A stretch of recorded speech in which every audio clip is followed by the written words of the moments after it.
Mary Donaldson, the new Queen of Denmark, has overcome many obstacles to ascend to the throne. She left everything for the love of one of Europe's most attractive princes. Recently, Mary celebrated her 52nd birthday as the Queen of Denmark. Since January 14th, she has been ruling alongside her husband Frederik X over the Danish people. The journey to the throne has been arduous and at times challenging. Australian lawyer Mary Donaldson has come a long way since May 14th, 2004, when she walked down the central nave of Copenhagen Cathedral wearing a diamond tiara and lace veil. Her path has been marked by tragedies, setbacks, and difficulties, which she has overcome with impressive dignity.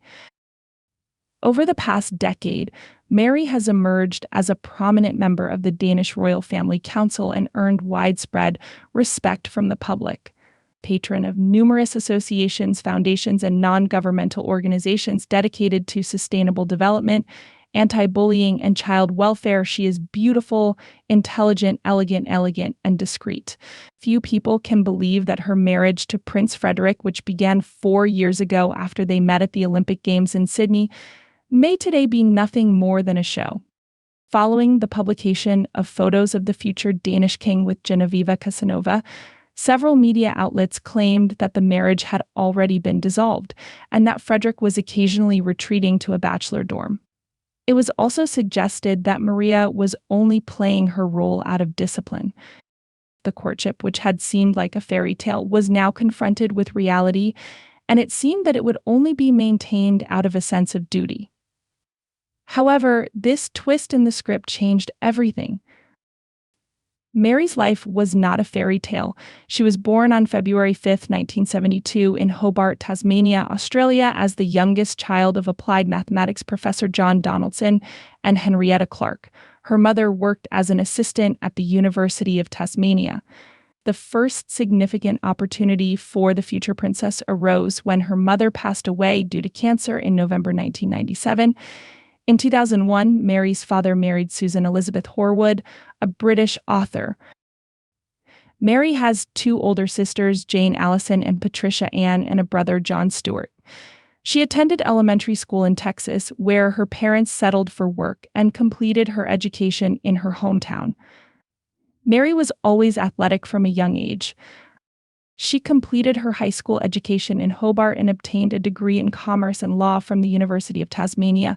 She specialized in advertising and marketing, working at DDB Needham Agency and Mojo Partners in Melbourne, which allowed her to travel all over the world. Upon returning to Australia, she worked as an executive at Young and Rubicam in Sydney. Mary of Denmark left everything behind for a Danish prince. During the first months of her relationship with Federico in 2002, she moved to Paris, where she taught English at school.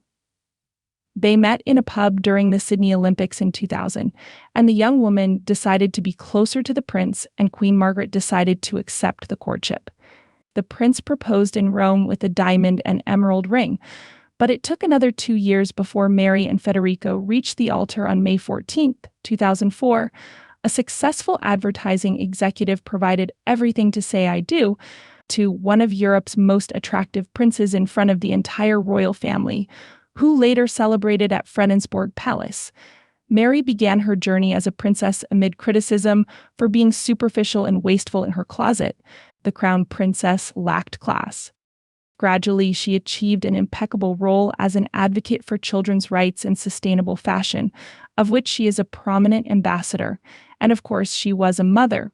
First came heir Christian, who had just turned 18, then Isabella in 2007, and twins Vincent and Josephine in 2011.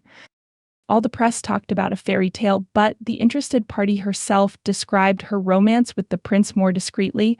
"I never dreamed of being a princess," she said in an interview. But when I met Federico, without even knowing it was him, there was some excitement, although not fireworks from the moment Mary met Federico. Her life has been an endeavor. First, there was the long-distance relationship.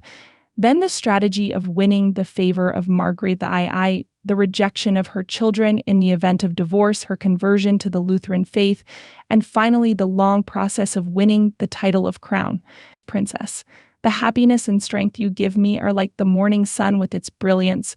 which dispels the darkness and doubts on earth. This was Federico's toast at the wedding banquet. The radiance seems to have dissipated,